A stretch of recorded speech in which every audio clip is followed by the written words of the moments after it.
So we'll have a look at how we can solve systems of linear equations like this one on the calculator. And there are really two methods we could look at. So one is from the perspective of using a matrix. So we could set this up as a matrix on the calculator. And the way it would look then, so here we have three equations, three linear equations with three variables, x, y, and z.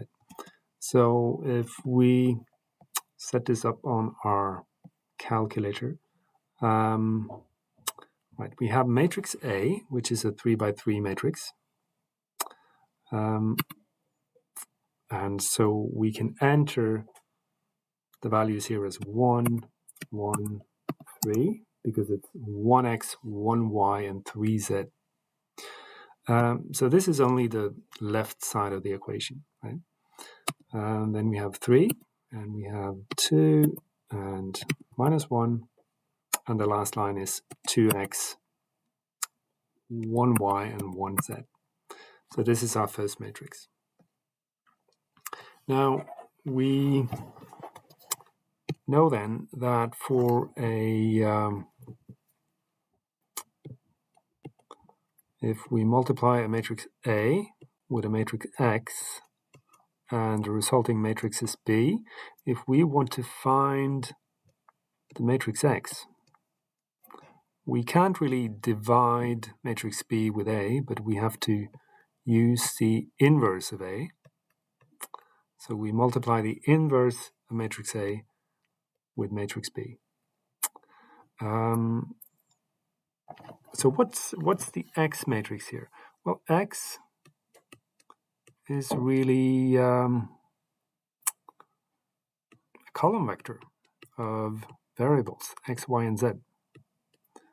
And this is what we want to find. And B vector are the sort of solutions on the right here. So 30, 20, 10. So that's also a column vector.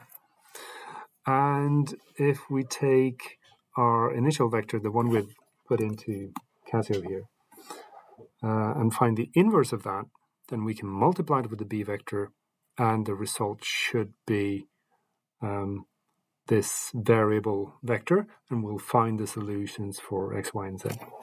So we'll try that. So finding the inverse of this, inverse of matrix A, we would input matrix A like this, and to the power of minus 1, right? That's how we find the inverse of the matrix, and we execute, and this is the result.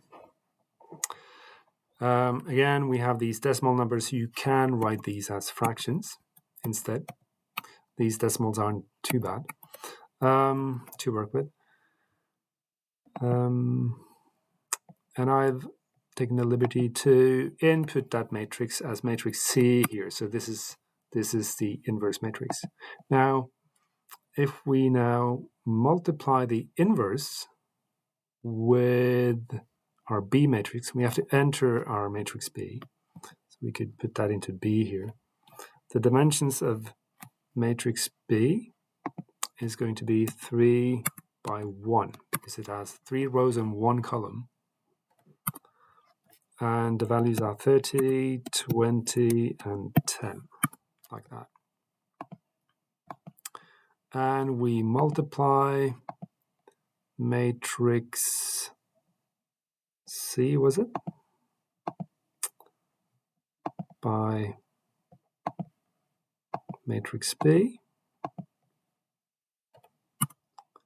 And this is our result. So we get a column vector. It's a 3 by 1 matrix, so to speak. So this tells us that the value of x must be minus 12. The value of y is 30, and the value of z is 4. So we've solved this system of linear equations. I'll show you another method to do this, which might be easier actually. But it might be worthwhile knowing this way too, because you might be asked to use this to solve a 2x2 matrix system of linear equations. But the other method will use a different tool. So we'll use the equation tool on the menu here. So that's in here. And we'll solve this as simultaneous equations. Number of unknowns is 3. And you'll see something here that looks very much like a matrix. But here you can actually see the equation. So A plus B plus C, and so on. So here you have the 3 variables, and then you have the result as the D column here. So I can input 1, 1, 3, and 30 at the end here. And then 3, 2, minus 1, 20. And you can see this works a lot faster than the other method. So we have 3 equations, 3 variable, and we solve, and we get the same result. So 2 methods to solve these linear systems of linear equations.